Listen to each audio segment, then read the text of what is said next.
Hi guys, welcome to this. I thought I'd do a follow-on video to my FSX and X-Plane 10 video.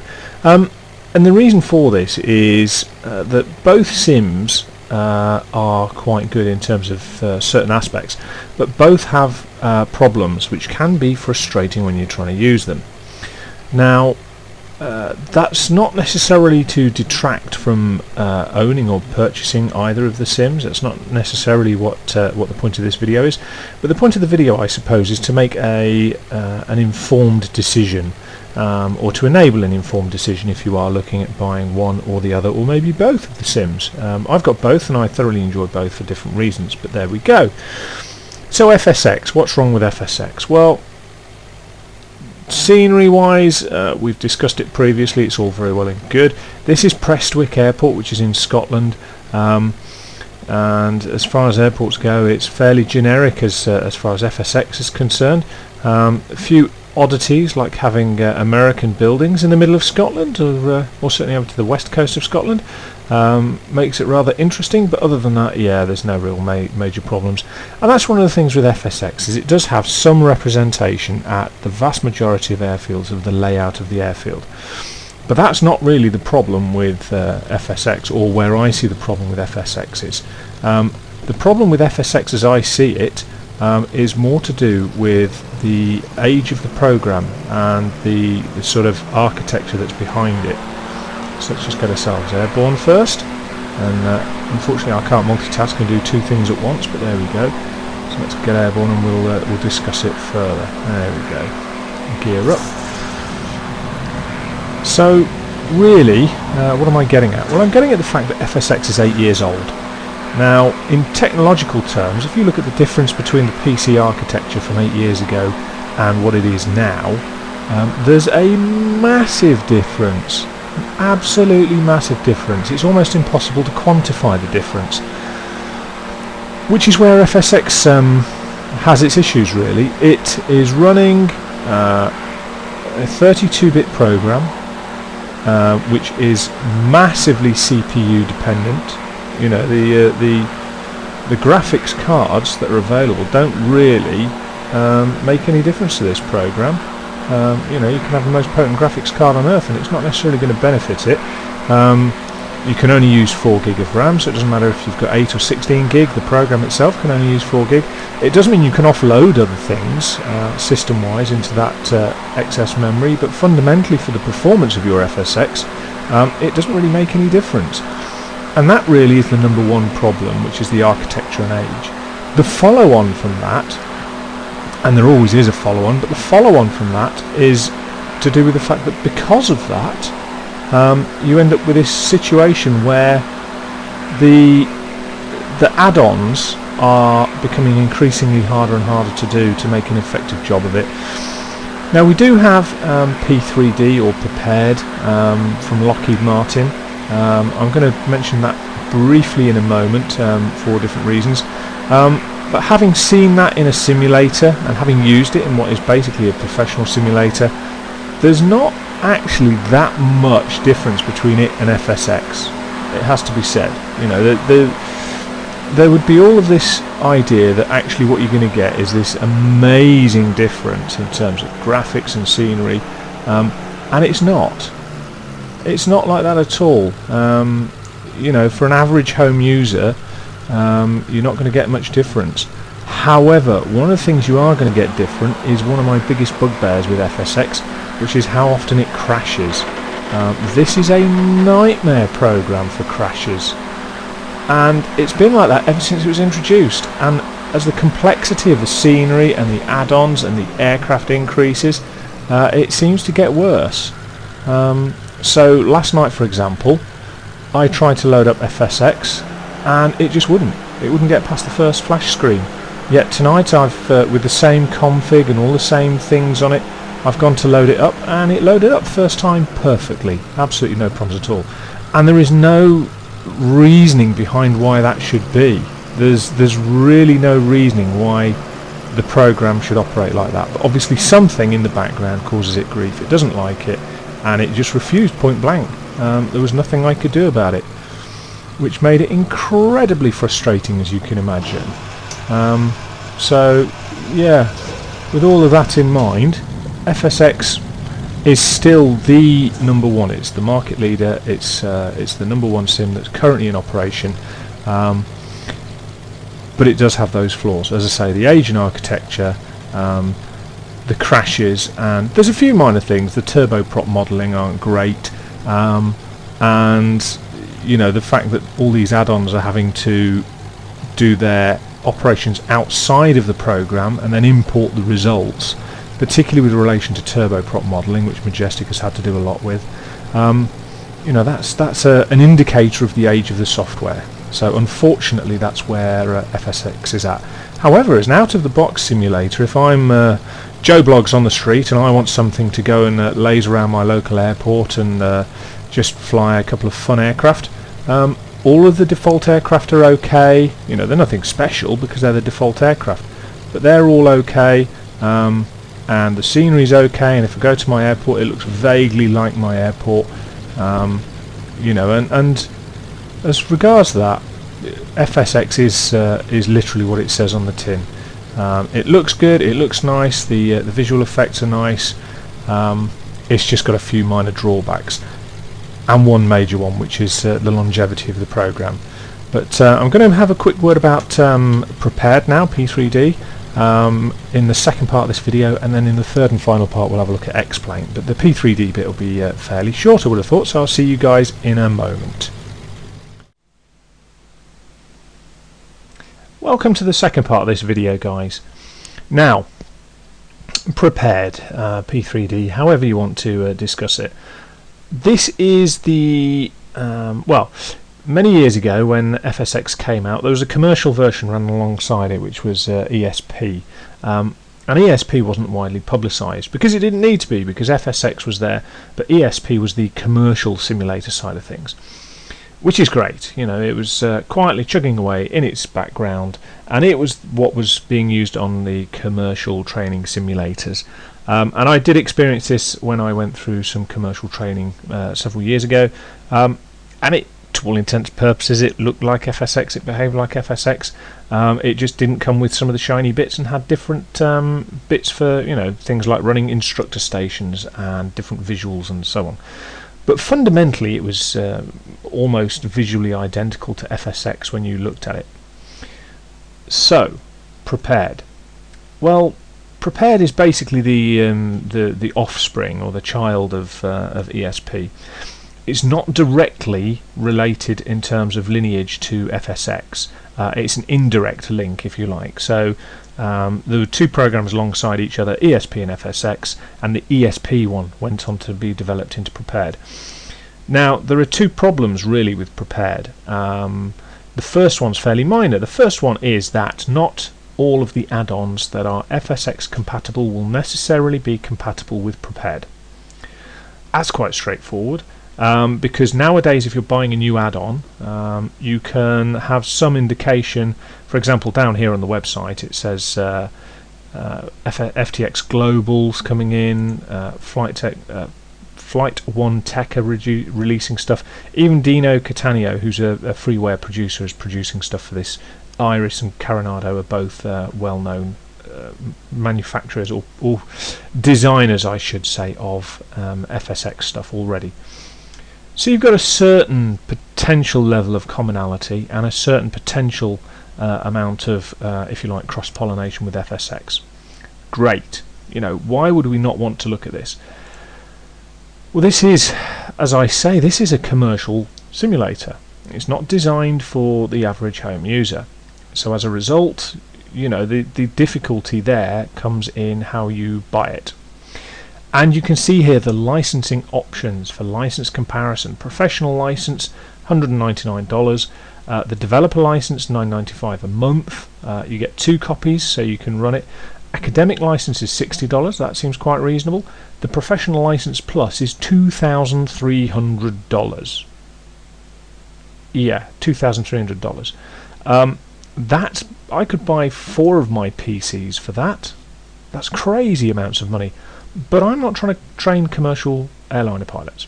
So let's have a look at the issue. the initial thing is to go, you know what, I'm going to go out and buy the academic license. It's the cheapest one. It's the one that I think I can do with. However, when you read what the end user licensing agreement is for, undergraduate student training, i.e. those people who would use the professional license at their training centre and then would go home with the intent of continuing their learning for their commercial or their academic studies. So it could be that you were, for example, an aeronautical engineering student, or you might be a student pilot or something of that nature, but they critically point out it's undergraduate student training, instruction simulation and learning, and also in relation to schools the same criteria. So if you're just doing this for entertainment, then there's a big question mark there. Now, what's the probability of Lockheed Martin chasing down everyone who buys an academic license? I suspect it's really, really small, because at the end of the day, the people who buy the academic license probably wouldn't shell out £200 for the professional license. So if you deter these people, then inevitably what's going to happen is they're not necessarily going to sign over to this. They will either stick with FSX, in my opinion, or they might then change to X-Plane.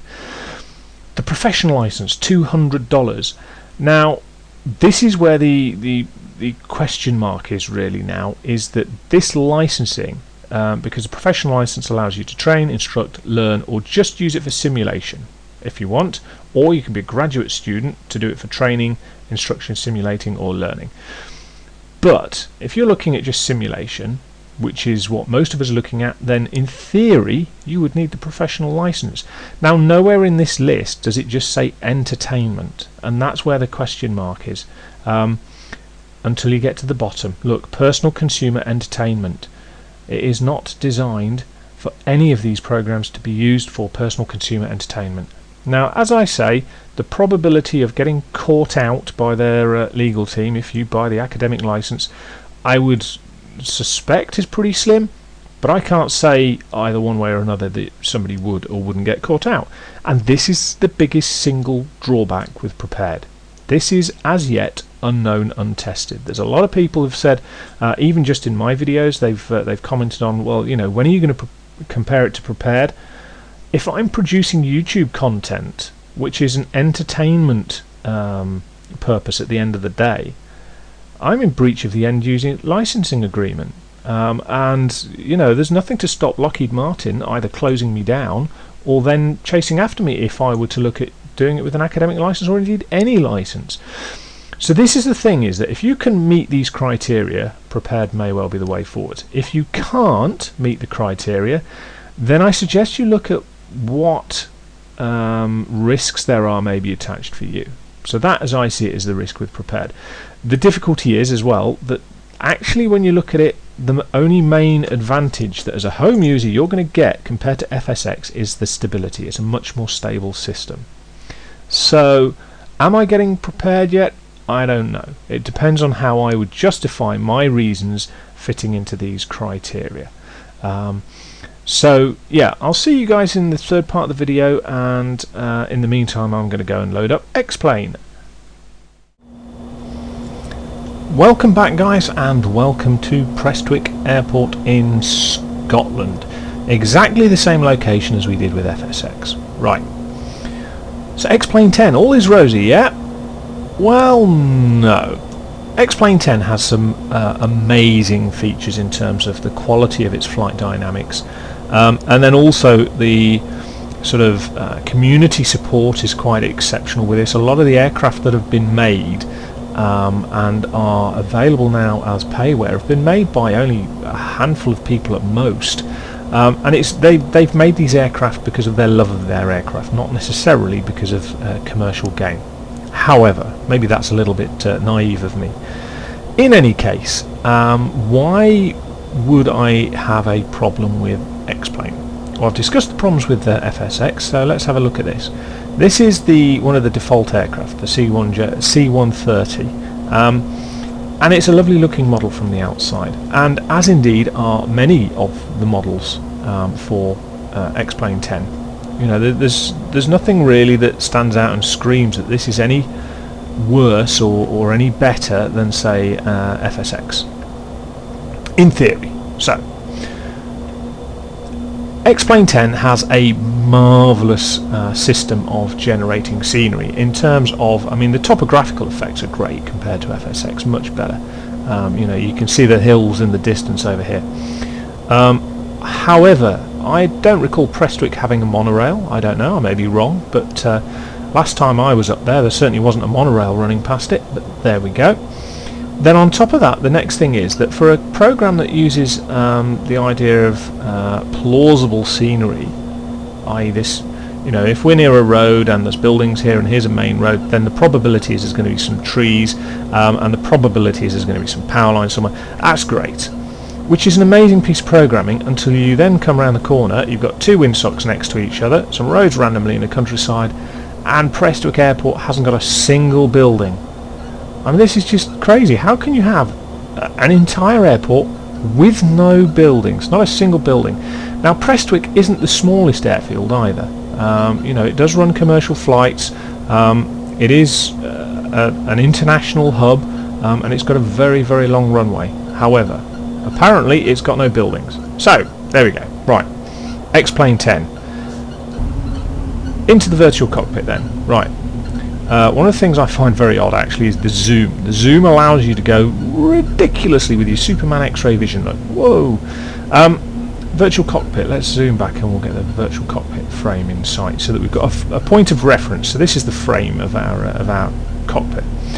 So we've got these default aircraft that look very good from the outside. A lot of them are throwbacks to X-Plane 9. And there's not been that many that have been developed onwards. And here we go. This is an example of it. Now, bearing in mind this is a default aircraft that comes with a sim, I would not have expected such a I don't see the value in that really. I think that's not particularly great. So, 2D cockpit. 2D cockpit is acceptable. We're all right with that. It's you know, what you see is what you get really with it.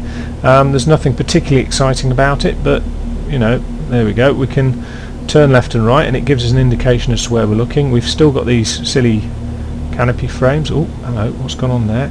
Yeah, as we look around we get all sorts of effects. But let's just go back to where we know, the 2D image. So yeah, the more remote scenery in the default aircraft do lag significantly behind FSX. The follow-on is the AI. What I will do now is I'm going to change aircraft while I discuss this, and you will see why in a moment. So let's go into the aircraft menu. Let's go for some general aviation. Let's go and get a King Air out. Let's get a King Air out and we'll have a play around with that. Okay. Problem 3. You will spend a lot of time looking at a blue screen. This thing takes ages to load stuff. Now in terms of loading, that aircraft load was probably one of the fastest I've experienced. So that's your third problem. The fourth problem is setting up the virtual cockpits or setting up the views, because yeah, it's great having this facility to look around and the seats are great, but in a lot of the aircraft you end up with this appearance of being with your nose pressed up against the screen, and it can be a little bit disconcerting, and I like to see a bit more of the panel. So yeah, I can zoom in, but that's as far out as I can zoom. Now if I want to see both of my main instruments here, my electronic flight instruments, I can't see the runway very well. You know, I don't know how much of a pain that is for you guys, but for me it's quite significant. So anyway, that's a bit of a problem. Now one of the things you can do is you can change it quite easily by manipulating the views and the controls. So let's just do that, and then that's better for me. And then if I do that and press Control 5, that locks it in place. So it doesn't really matter what I do now. I can look around, I can do anything I need to do, and then if I press 5, boom, there we go. So although there's an issue, that can be relatively easily fixed. In fact, that can be very easily fixed, and I do like the view mechanisms for this. So yeah, what's the next bit really? Well, the next bit is simply the availability of add-ons. It's growing. That's all I'll say, is it's growing. It's playing catch up, because X-Plane 10 has always been, if you like, the sort of, not the purest choice, that's the wrong way of describing it. It's always been the perfectionist choice for the aerodynamics. is probably a better way of looking at it. So we're coming through 90 knots now. It's a bit of a scruffy takeoff, but then yeah, we should be able to get off the ground at 100. I've not really looked at the figures for this, so it's always been a bit of a perfectionist choice, if that makes sense, for the flight dynamics and the flight modelling. But you know, I suppose you can't have everything all the time, and with this you can't really have your cake and eat it at the moment.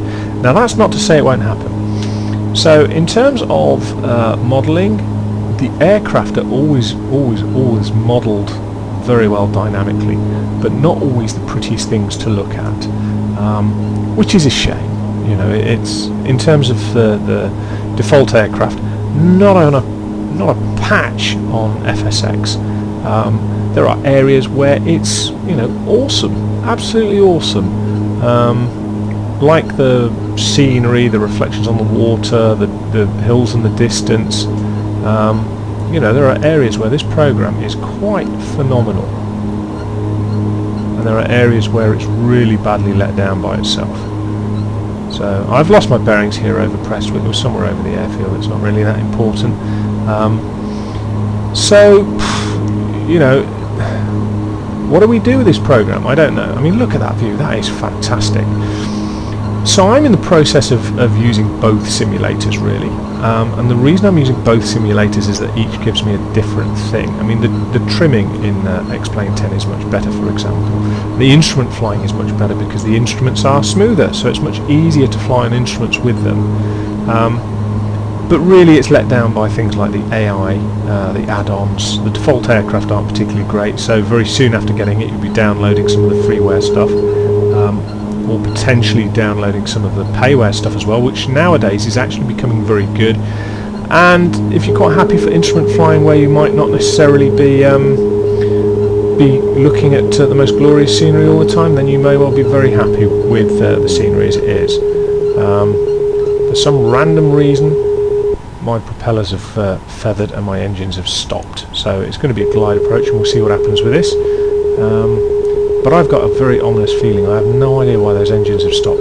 I've never really flown the King Air, so yeah, well, this has been one of my experiences in terms of highlighting the crash worthiness, I suppose, of these aircraft. Got 140 knots, so we might actually make this, you know. We're on glide slope, ironically. So yeah, I mean, try and keep the speed. The engines have got 0% torque, so they've definitely died on me. The speed's doing well, actually. We're coming in a bit low, middle marker.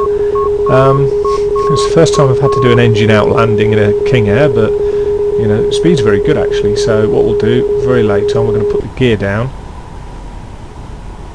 Gear's down, or it should be down.